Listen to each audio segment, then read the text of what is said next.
ایک واقعہ ملتا ہے، آقا علیہ السلام کو علم ہوتا ہے ایک یہودی نوجوان مر رہا، ایک یہودی نوجوان آخری سانسوں میں ہے۔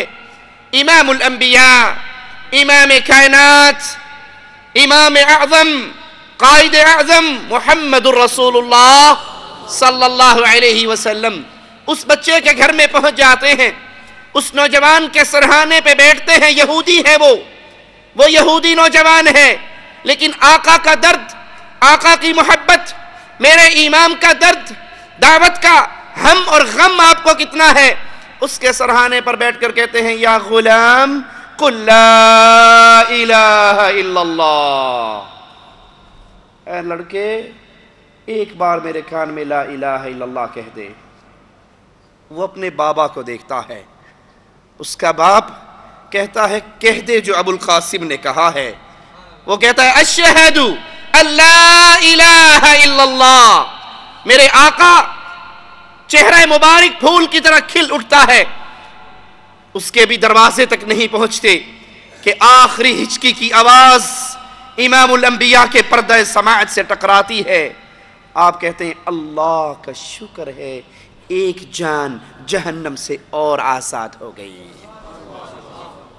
ہم کسی کو چھیڑنے کے لیے، کسی پہ طنز کرنے کے لیے، کسی کو تکلیف دینے کے لیے رب محمد کی قسم اس آوازے کو بلند نہیں کرتے۔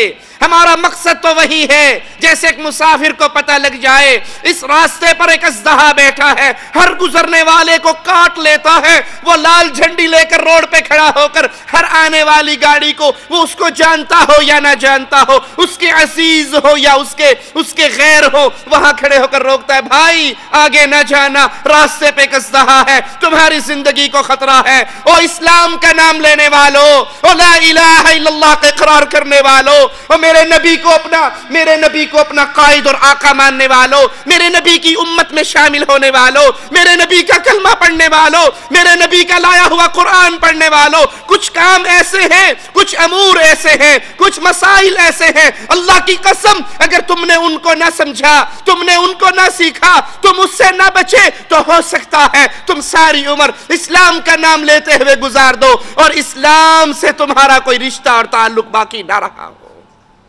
آئیے ان چیزوں میں پہلی چیز شرک اکبر۔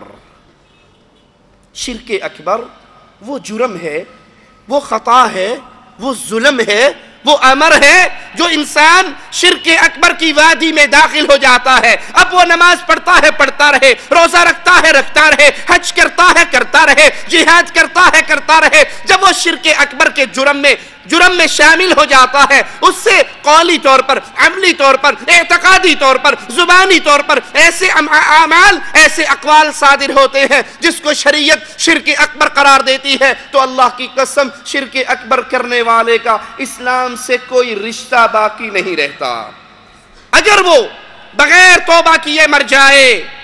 آئیے میں آپ کو اللہ کی کتاب سے آوازیں سناتا ہوں، اور رب محمد کی قسم میرے اللہ نے ہمیں دو ہاتھ دیے ہیں، امام الانبیاء نے دو چیزیں دی ہیں، ہمارے دائیں ہاتھ میں رب کا کلام ہے، بائیں ہاتھ میں آقا کا فرمان ہے، نہ تیسرا ہاتھ ملا ہے، نہ تیسری چیز ہمارے ہاتھ میں۔ ہم بلاتے ہیں آپ کو، ہماری دعوت پہ غور کیجئے، اے کلمہ پڑھنے والو، اے آسان میں اشہد ان محمد رسول اللہ کی صدائیں لگانے والو، ہماری آوازیں پہ تو غور کرو۔ ہم تمہیں بلاتے ہیں یا عرش والے کی طرف یا مدینے والے کی طرف۔ ہم عرش والے کے علاوہ کسی کی عبادت کے لیے تمہیں نہیں بلاتے، ہم مدینے والے کے علاوہ کسی کی اطاعت کی طرف تمہیں نہیں بلاتے۔ ہم کہتے ہیں لوگوں لا الہ الا اللہ، لا الہ الا اللہ محمد رسول اللہ کا معنی یہ ہے عبادت جب بھی کرنی ہو عرش والے کی کرو، طریقہ جب بھی لینا ہے مدینے والے سے لے لو۔ آئیے رب کے کلام کو سنیں۔ مالک فرماتا ہے ان اللہ لا یغفر ان یشرک بہ، اللہ نے کبھی معاف نہیں کرنا، اللہ نے کبھی معاف نہیں کرنا، اللہ نے کبھی معاف نہیں کرنا کہ اس کے ساتھ شرک کیا جائے۔ اللہ نے شرک کو کبھی معاف نہیں کرنا۔ وَيَغْفِرُ مَا دُونَ ذَلِكَ لِمَنْ يَشَاءُ، جس کے لیے چاہے گا، جو چاہے گا اللہ معاف کر دے گا، لیکن شرک اکبر ایسا جرم ہے جو اللہ نے کسی کے لیے معاف نہیں کرنا۔ اس ظلم سے اپنے دامن کو بچائیے. قرآن حکیم کے ایک اور آوازے پہ کان دھریے. انہو من یشرک باللہ، جو اللہ کے ساتھ شرک کر بیٹھے، اللہ کی ذات میں، اس کی صفات میں، اس کی عبادت میں کسی اور کو شریک ساتھی اور ساتھی بنا بیٹھے، فقد حرم اللہ علیہ الجنہ. تو یاد کر لو، یہ عرش والے کا کلام ہے، یہ مالک کا فرمان ہے، یہ قرآن کی آیات ہیں، یہ حضرت شیخ ملا مرشد کی باتیں نہیں ہیں. مالک فرماتا ہے اس پر جنت ہمیشہ کے لیے حرام ہو جاتی ہے، وہ ہمیشہ کے لیے جنت سے محروم. وَمَأْوَاهُ النَّارِ، شرک اکبر کرنے والا، اللہ کی عبادت میں غیروں کو شریک کرنے والا، وہ کہے جی مولوی صاحب ٹائم ہی نہیں ملتا، ہمیں کیا پتہ لگے شرک کیا ہے، ہم تو بڑے مصروف آدمی ہیں، ہمارے پاس وقت نہیں ہوتا. یہ بھی قرآن پڑھتا ہے، وہ بھی قرآن پڑھتا ہے، یہ بھی حدیث سناتا ہے، وہ بھی حدیث سناتا ہے، ہم کہاں جائیں؟ ہائے افسوس، شیطان نے کیسے جملے ہمیں یاد کروا دیے. یہ بھی ٹماٹر بیچتا ہے، وہ بھی ٹماٹر بیچتا ہے، اس کے پاس اچھے ہیں، اس کے پاس گلے ہوئے ہیں. کبھی گلے ہوئے ٹماٹروں کا کیس بھر کے گھر میں لاتے ہو؟ پیاز لینے جانے والوں کبھی پیاز کی جگہ پہ آلو خرید کے لاتے ہو؟ بینگن کی جگہ پہ گوبھی کا پھول اٹھا کے لاتے ہو؟ اس میں تو آپ کو ساری دلچسپی ہیں.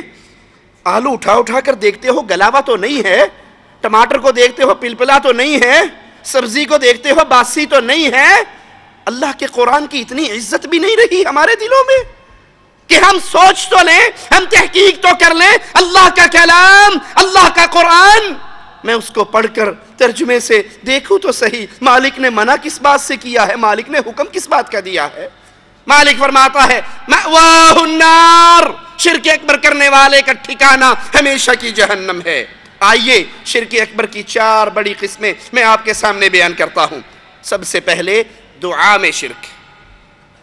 انبیاء، اولیاء، ان کے بارے میں یہ عقیدہ رکھنا، یہ تصور رکھنا کہ یہ ضرورتوں کو پورا کرتے ہیں، مصیبتوں کو دور کرتے ہیں، مشکلات میں ان کو پکارا جاتا ہے.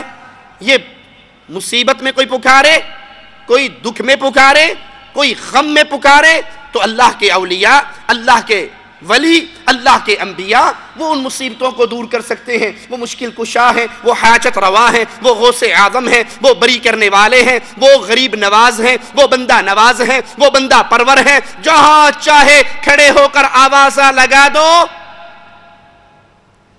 امداد اللہ مہاجر مکی صاحب کی کتاب ہے کرامات امدادیہ، اس میں کرامت بیان کرتے ہیں مولانا اشرف علی تھانوی صاحب کہ کچھ لوگ حج پہ جا رہے تھے، آگ بوٹ میں سوار تھے، وہ ایک پہاڑ سے ٹکرائی، قریب تھا دوبارہ ٹکراتی غرق ہو جاتی. امداد اللہ مہاجر مکی صاحب کے مرید اسی جہاز میں سوار تھے. انہوں نے وہیں ایک کونے کے اندر بیٹھ گئے اور کہنے لگے حاجی صاحب اب نہیں بچاؤ گے تو پھر کب بچاؤ گے. یہ کہنا تھا کہ فوراً آگ بوٹ پانی سے باہر نکل آئی اور سیدھی چلنے لگ گئی، ساحل سے ٹکرا گئی، پہنچ گئی، مسافر سارے بچ گئے. ادھر یہ ماجرا ہوا، ادھر حاجی صاحب نے اپنے مرید خاص سے کہا میری کمر دبانا. اس نے کمر دباتے دباتے کپڑا اٹھایا تو کمر چھیلی ہوئی تھی. اس نے کہا حضرت میں آپ کا مرید خاص ہوں، خانقاہ میں موجود ہوں، آپ میرے بغیر کہیں نہیں جاتے ہو، یہ کمر کیسے چھل گئی؟ کہنے اگر راز دیاں گلاں نے تینوں نہیں پتہ لگنا، چپ کر جا. کہتے نہیں حضرت ایسی بات نہیں، میں آپ ہی کا مرید ہوں، میں پوچھے بغیر دامن نہیں چھوڑ سکتا، مجھے بتائیے کیا ہوا؟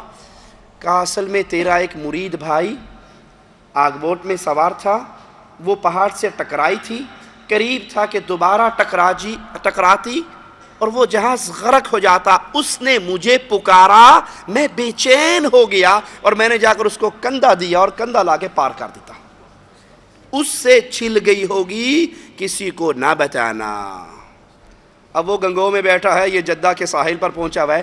اتنی دور سے کون سی چیز ہے جس نے اس تک رپورٹ پہنچا دی؟ یوسف علیہ السلام تو کنویں میں پڑے ہیں، بابا بھی نبی ہے اور خبر نہیں ہوئی. نبی کے سامنے گوشت ہے، ران میں زہر ملا